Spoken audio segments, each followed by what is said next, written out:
Baru-baru ini saya dikejutkan dengan isu yang sangat-sangat menggemparkan, di mana Najib akan dibenarkan untuk membela diri pada 18 Januari 2023. Dan seperti mana juga yang telah kita tahu, Najib kini sedang menjalani hukuman penjara 12 tahun di penjara Kajang atas tuduhan rasuah penyelewengan sebanyak Rp43 juta Malaysia.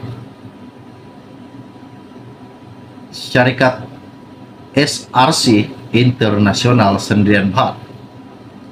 Dan apa yang menakjubkan pada hari ini,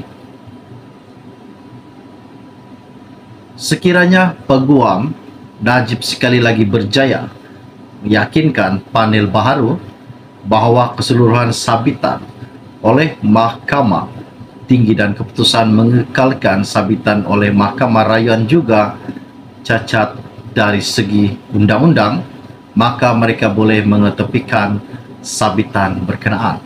Ini satu peluang bagi bosku Najib Razak. Persidangannya akan diketahui pada 19 Januari 2023 pada jam 9 pagi. Hari ini isu yang menakjubkan yang saya ambil daripada Malaysia Kini. Namun sebelum saya meneruskan isu yang menakjubkan pada hari ini, mohon kiranya bantu saya tolong tekan butang subscribe dan kongsikan video ini. Terima kasih. Oke, hari ini isu yang menggemparkan di mana keputusan permohonan Najib batal sabitan kes SRC bermula esok. Izinkan saya membaca artikel ini.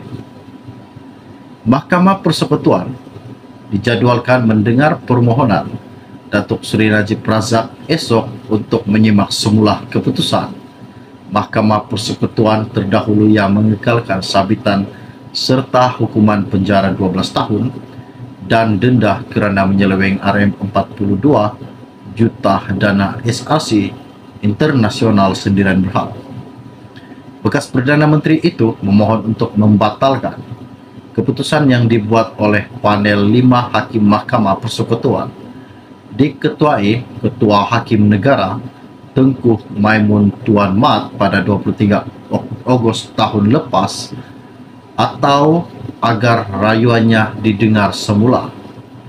Panel terdahulu terdiri daripada Hakim Besar Sabah dan Sarawak Tan Sri Abang Iskandar Abang Hashim, sekarang Presiden Mahkamah Rayuan, serta Hakim Mahkamah Persekutuan iaitu Datuk Muhammad Zabidin Muhammad Dia, kini Hakim Besar Malaysia, Datuk Nalini Patmatan dan Datuk Mary Lim Tiam Swan.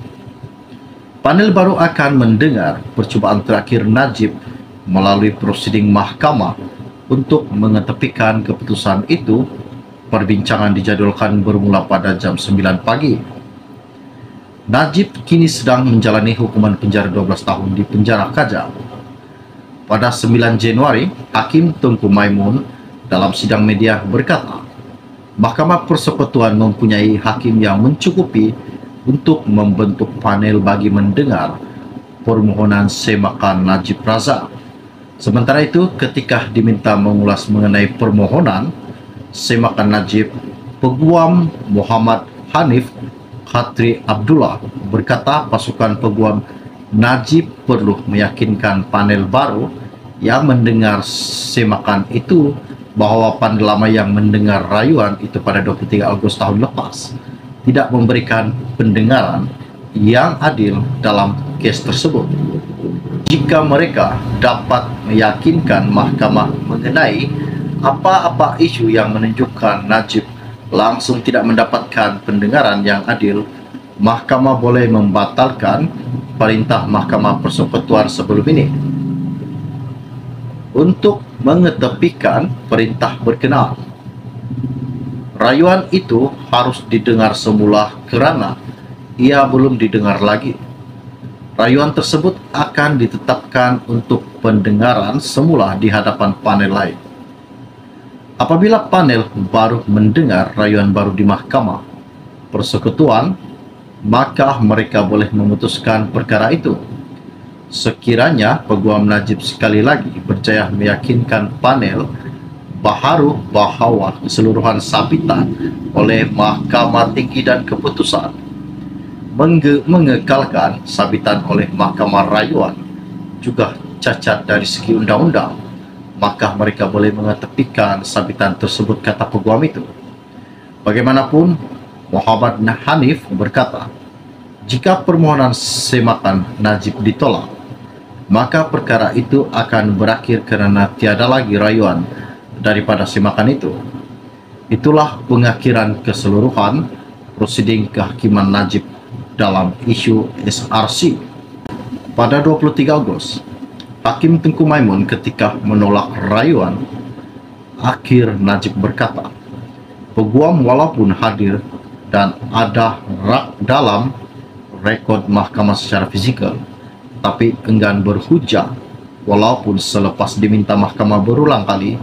Sehubungan itu, mahkamah mempunyai kuasa untuk meneruskan rayuan mengikut Seksyen 92 Akta Mahkamah Kehakiman 1964. Beliau berkata, panel itu mempertimbangkan rayuan Najib dengan mengambil kira rekod rayuan termasuk petisyen rayuan yang mengemukakan 94 alasan rayuan penghujahan yang difailkan di Mahkamah Rayuan serta penghakiman bertulis Mahkamah Tinggi dan Mahkamah Rayuan.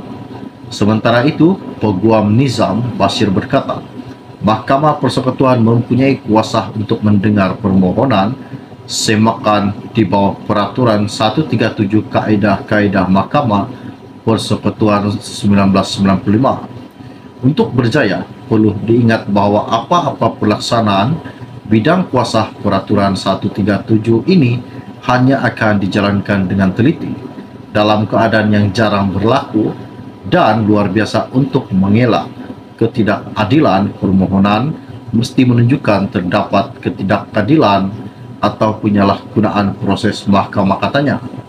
Bekas ahli parlimen pekan itu juga telah memfailkan petisyen memohon pengampunan diraja atas sabitannya dalam kes SRC. Selain itu, Najib menerusi Tuan Syafiee CO pada 5 Januari lepas memfailkan petisyen kepada kumpulan kerja Majlis Hak Asasi Manusia Pertubuhan Bangsa Bersatu berkaitan penahanan arbitari UNWGAD.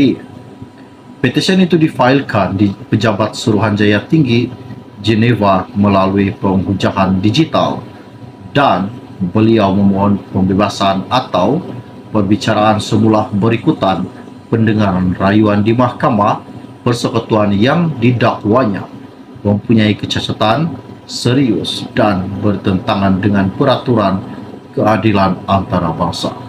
Isu ini sangat menakjubkan pada hari ini dan inilah peluang Najib untuk mengemukakan segala bukti yang ada selamanya untuk meminta rayuan berkaitan dengan